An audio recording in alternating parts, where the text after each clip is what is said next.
Welcome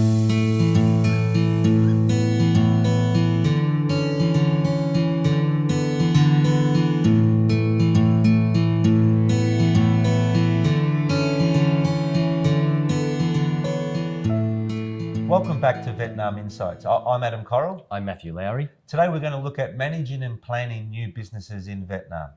So Matt, what would the first consideration be? If you're starting a business, if you've made a decision to Vietnam's where you need to be, the planning element of the topic there is critical because we're running a statutory process, we're running a human process, we're running a relationship process, we're running the market entry planning is it's complicated, and really having that strategic plan mapped out because you've got so many streams running at the same time. Yeah, and I loved how you touched upon the different elements of a strategic plan. So there's the normal elements where you would have in any market. There's the relationship elements you would need to have. It's the targeting of specific areas in your segment and supply chain. You really do go deeper than what I've seen in other markets. And if we're starting on the statutory side of things, educating the key people who are running that project before you start in your overview, but into a bit of depth on the accounting laws, on the HR laws, on the investment process, the investment laws, on tax laws and the corporate regulations, so that as then they're filling in forms, as they're going through that formal element of it, they're aware of what they can and can't do. If they find their first key staff, what are their obligations? How do they manage that? That training for that side of things is really important, because we see people come into market that just make assumptions based on previous experience. And those assumptions may put you at a really big disadvantage in the early days of your project and may either slow it down or may cause considerable financial impacts later on. And that's just one stream. Yeah, and just to continue with that, no matter how successful your company is or you have been in another market, accept that there's gaps you'll have in your capabilities, there's weaknesses you'll come into this market with. Just because maybe you haven't been here before and understanding how things work. So, and if you have been here before, you probably still don't understand how things work. Exactly. Well, it took me over 10 years to understand that I didn't understand. Yep. And then filling those gaps. So accepting you have gaps is important. And what about, there's other streams. So we've got parallel streams where we're planning to set up. The commercial and strategic side of things, where should people work on those, and how do they start on those? They're going to set up a business, they've got the statutory side of things underway. How do they make sure that the business is actually going to function with the right people, the right connections? It's understanding the market, and by understanding the market, I mean specific elements of it. Understanding the supply chains you're going to be involved in, and there could be many areas there that you have not experienced before, such as the scale of certain people involved in the supply chain, all the smaller companies involved in the supply chain. Is the supply chain built on a range of brokers and so forth along that?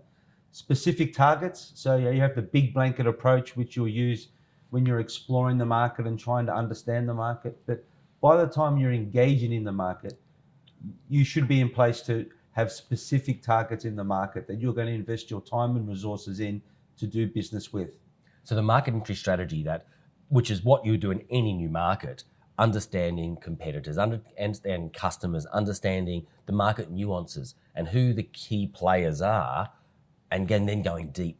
And just to jump in with that, the flexibility of the key players, can they shift or not? And I would assume that a lot of them can shift maybe a lot faster than what you may expect. So when the market shifts, they shift. When external things are affecting the market from overseas, their capabilities to shift, maybe that's an area where you can move faster than them. So understanding all these things, so because things will shift, and who's going to shift first, who's going to shift the best. And I think it sort of leads me into the idea of this flexibility that you need to have in your strategy at the very start. So market entry is a strategic tool to, you've got the different streams, but you'll find roadblocks. You'll find that your license can't be done in the way you want, so you've got to adapt and do something maybe with do a joint venture, initially someone else with a particular license condition until you're capable of doing it yourself. or that there is a particular competitor that if you could work with them, that would help create your own brand and create your own presence.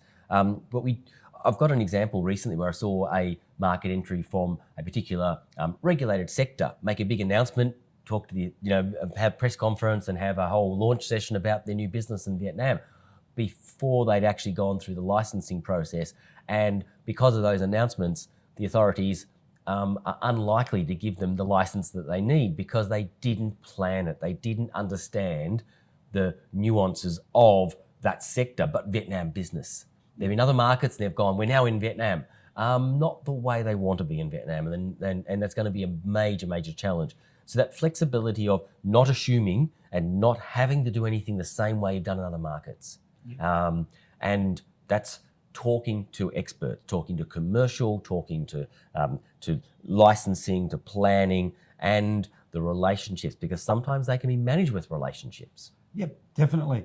And another consideration that fits into that is your catchment areas or your hubs across the country. So are you working with one group? Are you working with 10 groups? Now, do they work well together? Do they need to be able to work well together? What's the background with them working in that sector? How are you going to unify that? How are you going to manage that? And there's solutions and answers to all this, but it all goes back into your planning. And it's very complicated when you start looking at capital requirements and looking at options, because if you do a certain investment, it may require a significant amount of capital for a project, and the authorities may deem a certain amount of capital is required. You take a different path with a different relationship with someone who is doing something, it may be a far lower cost impact. It may be a lesser return in totality, but the return on capital may be better off not to go the full scale that you may otherwise do. That may not be a licensing restriction. It may just simply be a treasury and a return on capital. It starts juggling many elements as you start looking at that planning. So as I said at the start, having that formal plan and having the different streams and understanding how they overlap and different people responsible for those streams and working through and keeping that flexibility. Yeah, well, we mentioned flexibility a lot, or another word you're more associated with is contingencies. Plan A, Plan B, Plan C, Plan D. So if I'm attending a strategic planning meeting with a Vietnamese BOD and so forth, I've got Plan A, B, C, D in my mind. I've got it planned out to a certain degree where we can talk about it and we can find which way to move on it before actually implementation. And that's the experience. And when we give advice on the strategy and the structures of market entry, it is always, this may be your preferred path. However, please consider this or this as alternates. Not that we're recommending them, but you need them in your pocket. Yeah. And that's an important element of this. Yeah. Yeah. So, what other mistakes have you seen made for those who, if they would do it again, they would do it differently? What have you seen? Because as we've both been here 20 years in Vietnam, we've seen a lot of mistakes. Not doing the homework. So once again, back to the strategic plan. Doing a strategic plan or a market entry plan for a developed market and doing it the same way as you would in a developing country, I don't see how it works, because there's less transparency, and that's not due to anyone. That's just where the institutions are and where the culture is. So being able to understand deeper, as again, I refer back to having the right targets to go after, and those right targets are the right fit for your business, and doing all your homework before you really explore and engage the market. So hence why, of course, I would advocate for having local experts on the ground to help you with that strategic planning, because there's a lot of gaps which need to be filled. And likewise, I think areas, for example, we see issues with people coming in going, I've got a logistics partner.